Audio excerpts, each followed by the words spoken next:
flash of power, the gleam of oil. In the sky, the power of oil conquering the heights.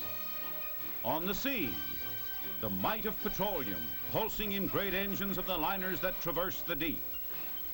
On land, oil feeds the fiery furnace or drives the diesel engines along far-flung rails of steel. And on the open road, well, you know what makes your auto run.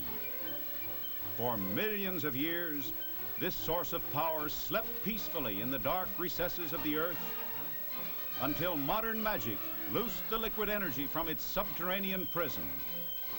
Great areas became forests of towering derricks. And here's how the petroleum forest grows.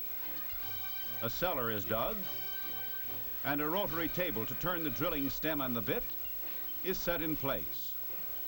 Round and round the rotary goes, drilling deep down to oil. A steam engine drives the drilling mechanism. They're inserting a length of pipe, lengthening out the stem for deeper drilling. A new joint is waiting. Oil field workers are called drillers, roughnecks, roustabouts, rope chokers. The oil field treats our ears to odd and colorful names. Now the drilling stem has been lengthened, then round and round once more. Down through layers of sandstone, shale, limestone, down to astonishing depths. This well 5,000 feet. Some 10,000, 2 miles into the earth.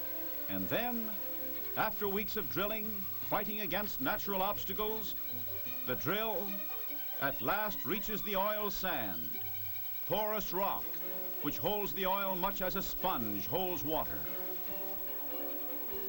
Next, the casing is lowered to the bottom of the hole and cemented in position.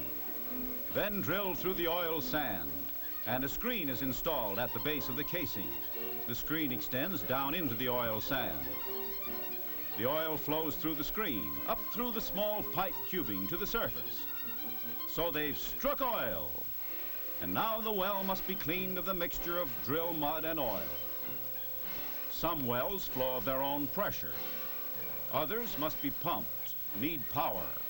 The power is transmitted to groups of wells, the ever-swaying rocker arm, the rhythm of pumping, the unceasing heartbeat of the oil fields. A 24-well hookup is the height of oil field power. Pumping black magic from 24 drillings in the earth, all at the same time. Out of the ground, the oil is cleaned of natural gas or water, which is combined with it. Next, the petroleum starts on its way through a great network of pipelines. There are powerful pumping stations every 40 or 50 miles to keep it moving along the lines. The lines of pipe, alive with racing oil, run through forests and over plains to these silver discs. They're storage tanks where the oil rests briefly before it rides the waves in giant tankers. And they're masterpieces of shipbuilding, those tankers of steel. The largest navigate the sea at 15 knots and carry 5.5 million gallons of oil. The voyage of oil to the refineries.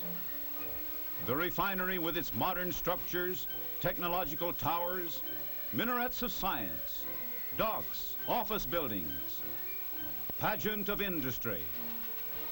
Day after day, there is an endless flow of oil as the tankers discharge their liquid cargo. Unloading oil is a vast operation of piping through huge hoses. Discharged pipes on the vessel and receiving lines on the dock are connected, and a cargo of 5 million gallons is discharged in less than 24 hours.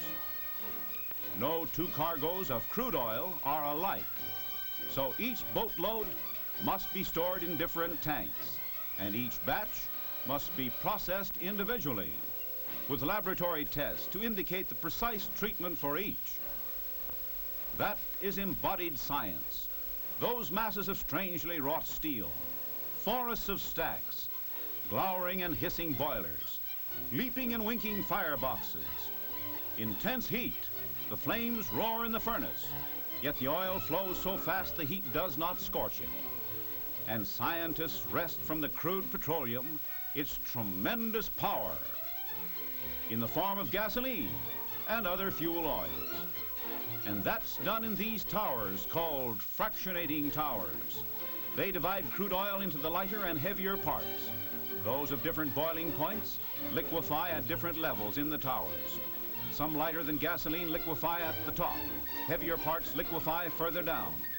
At the bottom are the heavy fuel oils, or the raw materials from which lubricating oils are made. When increasing use of motor cars pyramided the demand for gasoline to extraordinary heights, scientists were called upon to devise new methods. How could a greater proportion of gasoline be extracted from the crude oil than that obtained from the fractionating tower alone? To meet this challenge, the scientists turned to products other than gasoline which are drawn from the crude, studied their molecules, and found a way to change them, to turn them into gasoline. The result was cracking. Let's look at a diagram of a cracking plant. Here we see how one part of petroleum that is not gasoline is converted into gasoline. Called gas oil, it is pumped through a pipe into a cracking furnace, heated to over 900 degrees under tremendous pressure. And the individual particles, molecules, are broken into smaller molecules, just as coal is broken under a hammer. If we could see one of those molecules, it would look something like this. The hotter the molecule gets, the faster it wiggles, until finally it wiggles so fast it flies apart. The pieces shoot around at great speeds. They eventually find partners and form new and smaller molecules that look something like this. These smaller molecules are now no longer gas oil, but are gasoline of high-powered, knockless quality.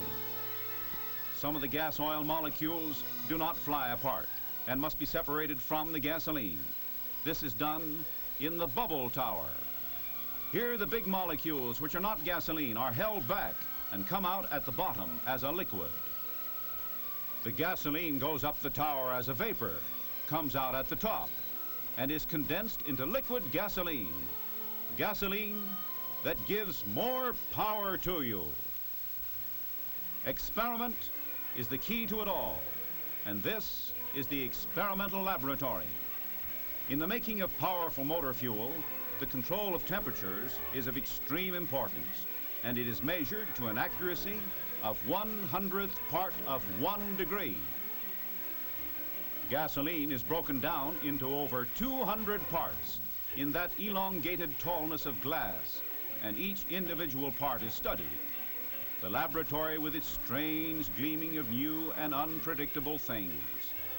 Here are created modern miracles with the chemistry of oil.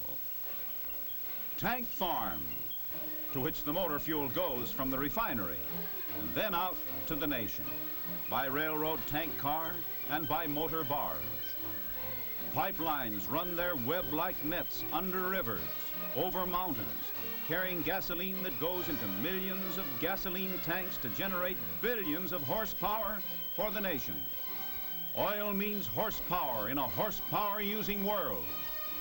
Briefly, in 4 words, more power to you.